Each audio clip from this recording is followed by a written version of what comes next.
जो वर्ल्ड में हो रहे हैं उस पर हम चर्चा कर रहे हैं और ये टॉपिक काफ़ी इंटरेस्टेड है, इसलिए इस टॉपिक को आप लोग इस वीडियो को एंड तक ज़रूर देखें क्योंकि ये काफ़ी हम बेहतरीन वीडियो लेकर आए हैं। दरअसल जो है क्लाइमेट चेंजिंग जो है पिछले कुछ सालों से लगातार देखने को मिल रहा है और यही वजह है कि वर्ल्ड के कई भागों में कहीं बाढ़ आ रही है, कहीं सुखाड़ आ रही है और कहीं जो है तूफान और यहाँ तक कि जो है अब जो है आग भी अपना जो तांडव जो है वो मचा रुके हैं। कई शहर जो है आग से जल रहे हैं और ये ताज़ा उदाहरण जो है अमेरिका के कैलिफोर्निया और लॉस एंजलिस शहर का है, जहाँ कहीं ना कहीं क्लाइमेट चेंज को भी एक जिम्मेदार माना जा रहा है कि क्लाइमेट चेंज से इस तरह की स्थितियां हो रही हैं कि इतनी विकराल जो है आग जो है से पूरा लॉस एंजलिस शहर जो है का इलाका जो है जल चुका है, आग के गोले में बदल चुका है। तमाम प्रयास इंसान कर रहा है लेकिन अभी तक फिलहाल जो है जितनी आग की भयानकता है, विनाशलीला आग में जो है सैकड़ों मकान जलकर राख हो गए हैं, कई जो है लोग बेघर हो गए हैं और अब तक जो है कई लोगों के मारे जाने की भी अलग अलग न्यूज़ चैनलों से खबर आ रही है। तो फिलहाल जो है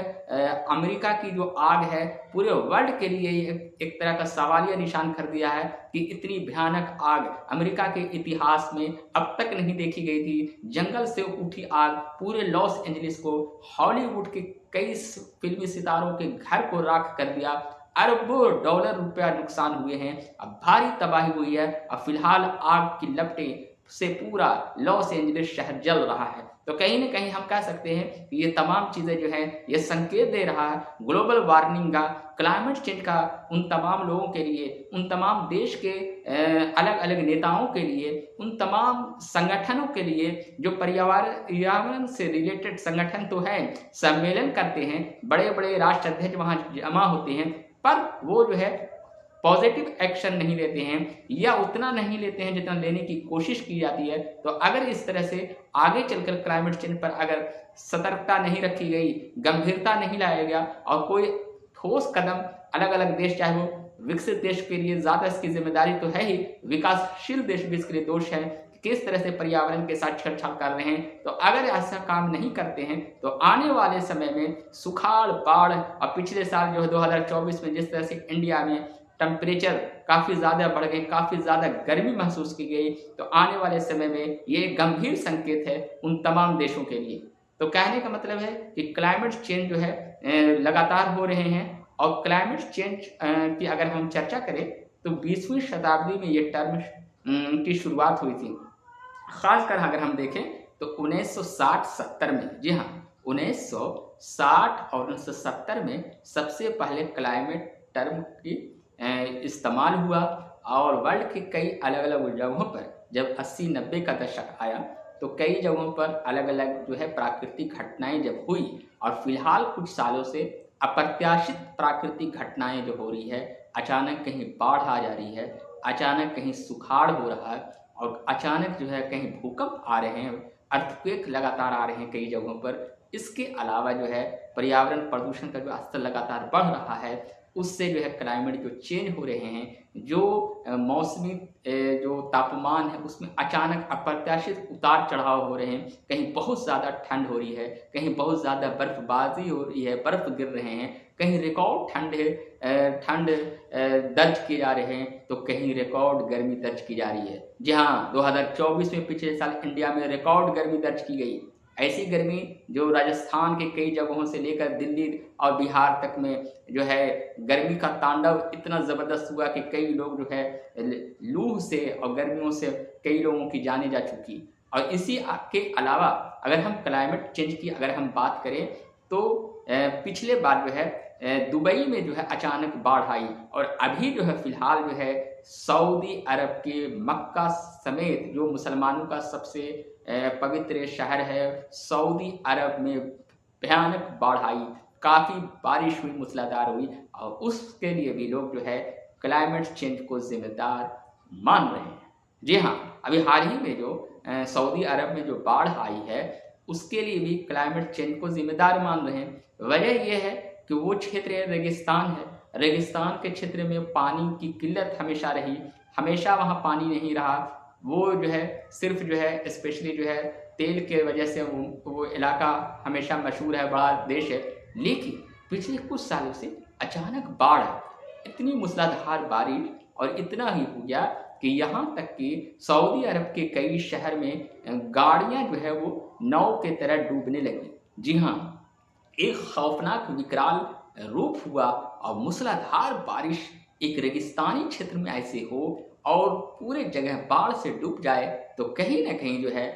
वैज्ञानिकों के लिए, खासकर जो है पर्यावरण से रिलेटेड लोगों के लिए, पर्यावरण से रिलेटेड संगठनों के लिए तो चिंता का बात है ही, आम लोगों के लिए भी ये एक जो है चिंता का विषय है और होना भी चाहिए। क्योंकि जिस तरह से मानव जो है इसके लिए खुद जिम्मेदार है, खुद जो है ह्यूमन जो है एक्टिविटी जो है वो जिम्मेदार है। पिछले अगर देखा जाए तो कुछ सालों से पर्यावरण के साथ जिस तरह से छेड़छाड़ किया जा रहा, अंधाधुंध पेड़ों की जो कटाई की जा रही है, और इसके अलावा कई जगहों पर देखा जाए तो बाढ़ से बचाव के लिए कोई ज़्यादा उपाय नहीं किए गए। कई जगहों पर जलाशय है जो बांध बनाए जाते हैं तो उस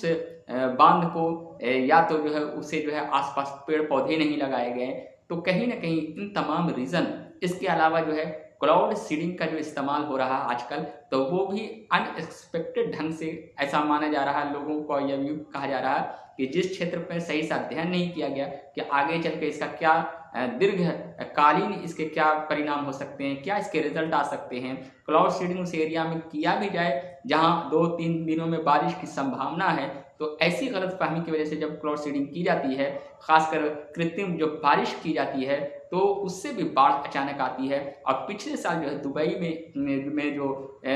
क्लाउड सीडिंग भी एक रीज़न माना जा रहा था जिसकी वजह से बाढ़ आई थी। तो फिलहाल जो है सऊदी अरब में जो बाढ़ आई, अभी हाल ही में भयानक बाढ़ आई है, जिसका आप लोगों ने न्यूज़ चैनल में एक तस्वीर देखे भी होंगे, और अगर नहीं देखे हैं तो देख भी सकते हैं कि किस तरह से वो शहर जो है पानी में डूब गया। तो इसकी वजह जो है अलग अलग लोग मान रहे हैं, वायुमंडलीय दबाव और लो मानसून का क्षेत्र, ये सब जो है ज्योग्राफिकल टर्म के हिसाब से इसके एक रीज़न मान रहे हैं। और दूसरा जो मेन रीज़न जो माना जा रहा, जो खासकर हम फोकस कर रहे हैं कि सऊदी अरब में जो अभी बाढ़ आई है, तो वो है कि वहाँ जल निकासी की समस्या है। यानी कि पानी का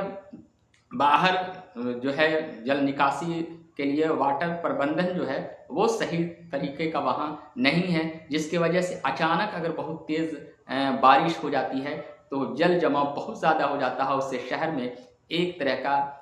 तालाब बन जाता है, एक तरह का समुद्र की तरह जो है गाड़ियाँ तैरने लगती है और मानो कि वो शहर नहीं तालाब और समुद्र बन गया। तो कहीं ना कहीं वहाँ जल निकासी प्रबंधन की एक समस्या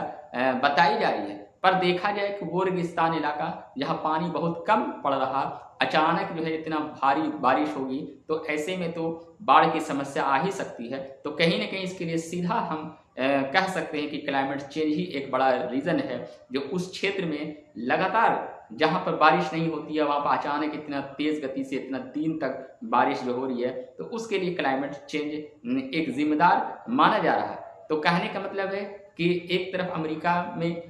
आग से लोग झुलस रहे हैं, आग से धधक रहे हैं, वहीं दूसरी ओर सऊदी अरब में जो है बाढ़, ये तमाम ऐसी चीज़ें हैं जो क्लाइमेट चेंज के लिए जिम्मेदार हैं। और कहीं ना कहीं इसके लिए वर्ल्ड के जितने भी विकसित राष्ट्र हैं और विकासशील देश हैं, ये सभी लोगों को एक सकारात्मक पॉजिटिव जो है स्टेप उठाने की जरूरत है। सिर्फ सम्मेलन से काम नहीं चलेगा, तब जाके जो है क्लाइमेट चेंज पर कंट्रोल कुछ हद तक किया जा सकता है प्राकृतिक घटनाओं से, और इस तरह के जो गंभीर स्थितियाँ हैं उसे बचा जा सकता है। शुक्रिया।